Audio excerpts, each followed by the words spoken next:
Hi, my name is Karen Fabian and I'm the founder of Bare Bones Yoga, and I'm here today to do a quick video on the use of props in yoga practice. And this has come up a lot as I'm teaching. People will ask questions about what prop to use, but over the past few weeks I've gotten a couple of emails from teachers looking to get some information about how to integrate props into their teaching.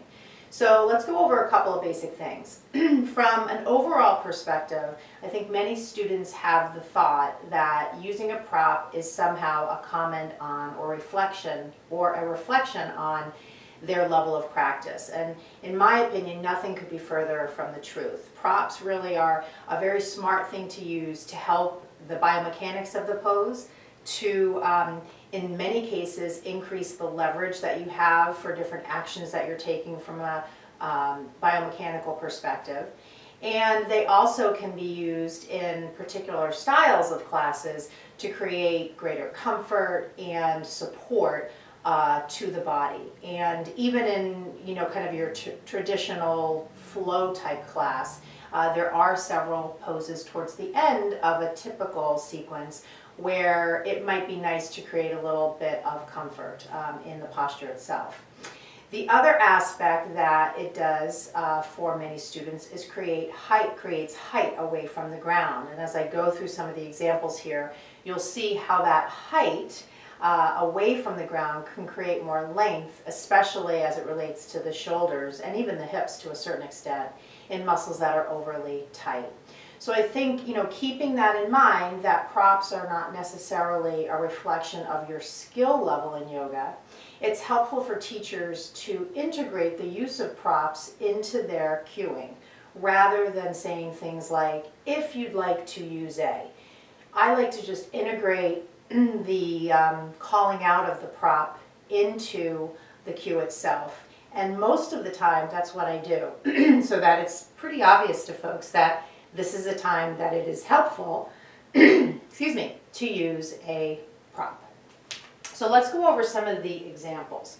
So the first thing I'm going to speak to is blocks. And something to think about, these are cork blocks, which over the years I really have come to think that cork blocks are really, really helpful and a little bit better than your foam blocks. And I know that they tend to be more expensive, so I know sometimes that's a challenge for studios to get them, and they're also pretty heavy. But what they resist is kind of that smush factor. And you'll see as I go through some of the examples, it can be really nice to have something solid that doesn't collapse under the weight of the body. So let's go into some examples here.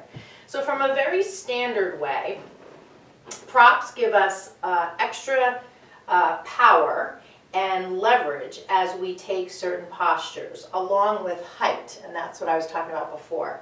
So let's first do it without the block. If I were to take this pose here, which is a crescent lunge twist, and I had a really tight pec minor and pec major and subscapularis, so the internal rotators of the shoulder, it would be hard for me to get the necessary opening or external rotation in the shoulder when I'm really close to the ground. But if I give myself some height away from the floor, I'm able to create a little bit more of that external rotation. And if I want to take it even further, I can stack a couple blocks, right? So height is one way to compensate for tightness especially in this case, the inside or the internal rotators of the shoulder. There is one that is literally inside. It's the subscapularis. It's part of the rotator cuff. But generally speaking, people can relate to pectoral muscles, pec muscles. So pec minor and pec major are also internal rotators. So the higher I am off the floor, the better I can get that external rotation rather than being really close to the ground. Now, how to integrate this into your teaching is simply to say, so let's say we were in downward dog, and we were to say, step the right foot forward, Place the block inside the front foot. Press into the block, stack the shoulder over the wrist. Take the right hip back and reach up. And then begin to really open from the shoulder rather than turning the neck so much. So try to get the action of opening through the shoulder joint before turning the head, which can sometimes make us think we're opening more than we are. And you'll notice, of course, you probably know this, but you'll notice that the height changes depending on the side of the block you use. So you can add that into your cue as well. Another place that it's nice to use blocks is for several other of the twisting postures. So something like a twisting triangle, and just making sure that you remind people to keep the shoulder over the wrist, and that will give them really good leverage. And you can see I'm leveraging this lower arm to turn and create the rotation through the side body. If the block is not aligned, you can think of it just as an extension of the arm. It's really hard to get the effective use of the block. Okay? There are many, many postures where the block is used in that way to increase power, to increase rotation. The foundation that it provides helps us get that rotation, and it gives us stability. In one of my earlier videos, I go over half moon. Same thing here. Without the block, you can see how my head is really low, so I'm diving downward. With the block, I can create more of a straight line. Not perfectly straight, but more of a straight line. And then even more, if I give myself more height, I really come out of that hunching, and I can start to get nice and steady and very long from the crown of my head to my heel. Okay? So let's talk about blocks as it relates to some of these poses down on the ground. You know, there's an old, I'll call it an old school cue, because I really think it's not very helpful anymore. And I'm not even quite sure it was ever helpful, but it was something that was really commonly said and still is said today. And I see a lot of students still using a block in this way, and I kind of generally suggest that if it doesn't feel comfortable, don't feel like you have to use it. And that's using a block in Pigeon. So here, as we come down to the ground, a lot of people feel like there is a need to get this hip completely on the ground. And they're concerned or heard from a teacher that they need to have their hip touching the ground. So they'll take something like a block and they'll put it under the hip, and they'll come down to the ground. So you can see right away it's a pretty awkward shape. This does not conform to my body at all because it's a block. It's hard. It's also too high. So now I'm tipped down into that familiar hunching. So a couple of things. One thing is I really don't care if your hip is on the ground or not. You know, and I mean that kind of facetiously. To me, the quality of the pose I want a student to feel is supported and stable, and that there's a sense of foundation. And if they can get that through this leg, it doesn't concern me that much that this hip is up. You know, here, the glute max is the muscle in lengthening position because it's a hip extender. So here my hip is flexed, so my glute max is getting stretched. So it doesn't really matter if my hip is touching the ground or not. It's more important, I think, that the person be steady and be balanced, right? If I have them this way, they're slumped over. Now, if you're in a studio where there is a blanket, you can see how much better this is to use. And then here, if the student's head drops down, I suggest using a block under the head instead. So here I don't, overdo the neck flexion. I support the head. I give the person a little bit of something to lean into if they like that sensation. If the studio doesn't have blankets, you can always use a towel as well. And you know, this one's kind of small, but sometimes people do show up where studios have bigger towels, and so that can be helpful there. Using a block in a posture like bridge is also another one of those kind of old school cues that we never really told people why. And I think a lot of teachers really didn't know why. So the block between the thighs, which is a little bit harder with the cork versus the foam, but not too bad. The block between the thighs in bridge is really meant to prevent external rotation, which can create some compression through the low back. So if we ask people to hug the block between the thighs, it can really keep the feet from turning out and the knees from turning out and keep more of that internal rotation happening through the hip joints. So as they come up into bridge, they have a physical sensation to tap into to keep hugging inward and prevent the turning out.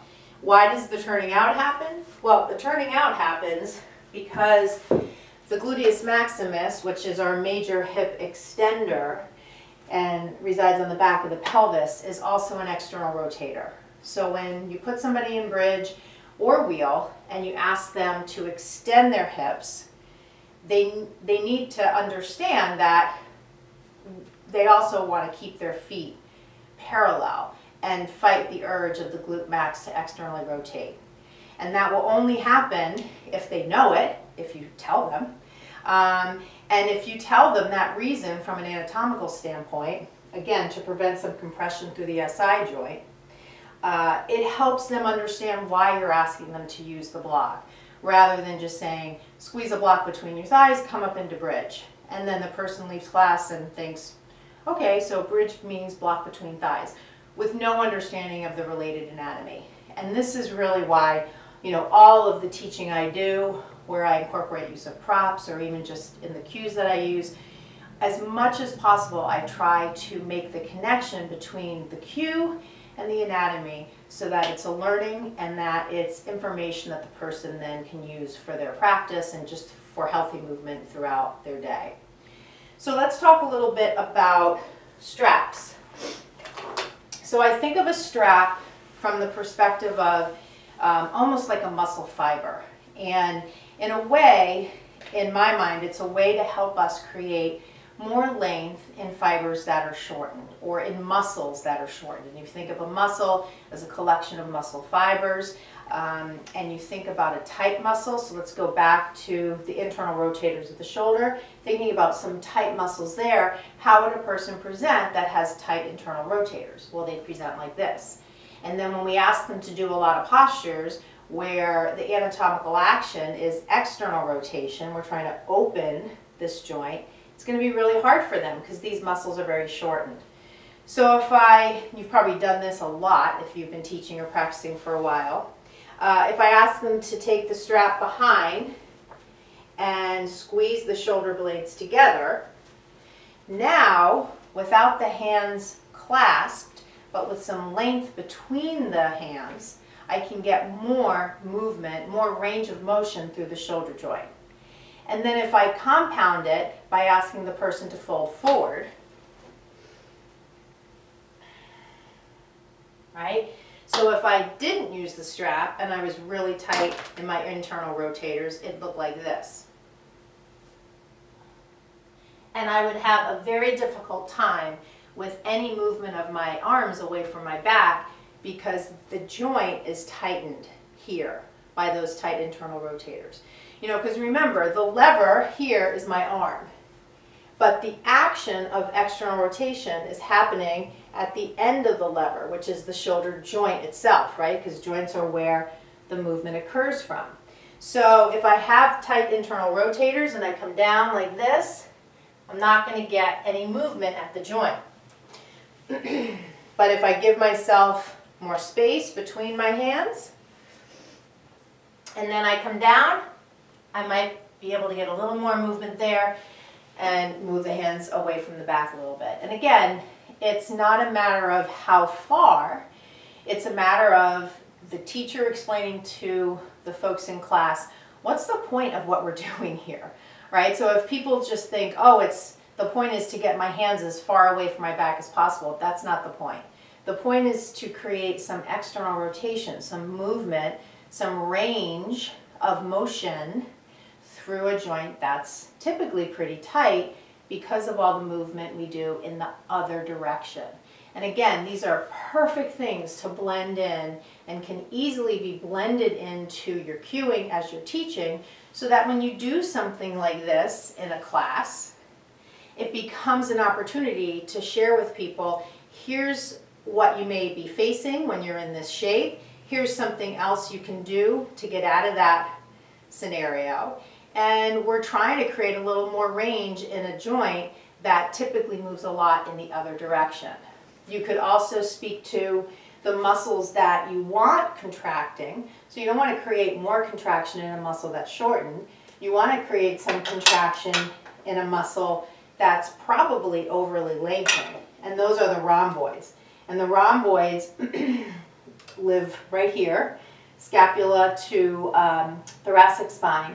And they're responsible for drawing the shoulder blades closer together in that action. And those muscles are overly lengthened from all the hunching we do. So if we can create a little bit of contraction there, we're strengthening something that's overly lengthened, most likely, and we're lengthening something that's overly contracted, most likely. So those are all little things that you pick up as you learn more about the anatomy, and then you can integrate that information into class, not to sound like a smarty pants, right? But to give your students information that they're probably unaware of and that they can use to create greater health in the movements of their day, as they're sitting at their desks or doing different things. So again, integrating it into the pose is nice.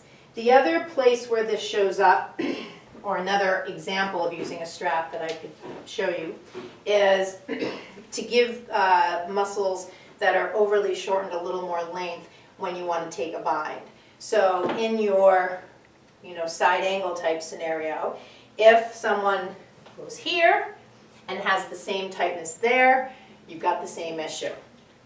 But if they have a strap and they reach for the strap, they can get a sense of the bind without hunching, right? I like to basically say I can't think of any posture where I'd want someone to hunch. And if you've got one in mind, let me know. There are some poses that ask us to do certain anatomical actions that in the abstract might not be desirable, but in the context of a pose might be fine. So, but hunching is one of those things I can't really think of. So there are probably other examples you've got in your teaching experience or practice around using props. And one thing I didn't go into in depth was the use of props in restorative classes, which is really a whole other conversation, because that involves bolsters and additional blankets and that kind of thing. But this is in your general sequencing of a power type vinyasa style class. These are some things that you might use as tips to integrate props into your teaching. So if you're watching and you're a teacher, I would highly suggest that you just cue to the prop as part of what you're saying as you're teaching the pose. If you're a student and you're out there watching thinking, gee, I thought props were just for beginners, let me assure you that they are not, and it's a really smart yogi that uses props in his or her practice. So let me just direct you, in closing here, to my website, barebonesyoga.com, where you can download for teachers a sequencing template right on the home page to help you build sequences with ease. And it has a very easy to follow format. And many times teachers get hung up on, how do I pull the poses together to create a good sequence for my class? So that's right on the home page. If you're watching and you enjoy learning about anatomy, my homepage also has a download on anatomy you can get. So you can just visit the website, barebonesyoga.com. If you like to integrate anatomy into your teaching and into your practice, my online classes page has 3 at-home practices you can do. They're each about 45 to 60 minutes long, and they're only $10 a piece. And you can download it once and do it as many times as you want. So again, the website is barebonesyoga.com. Feel free to comment on this video. Feel free to send me an email. I'd love to hear from you. Thank you so much for watching, and namaste.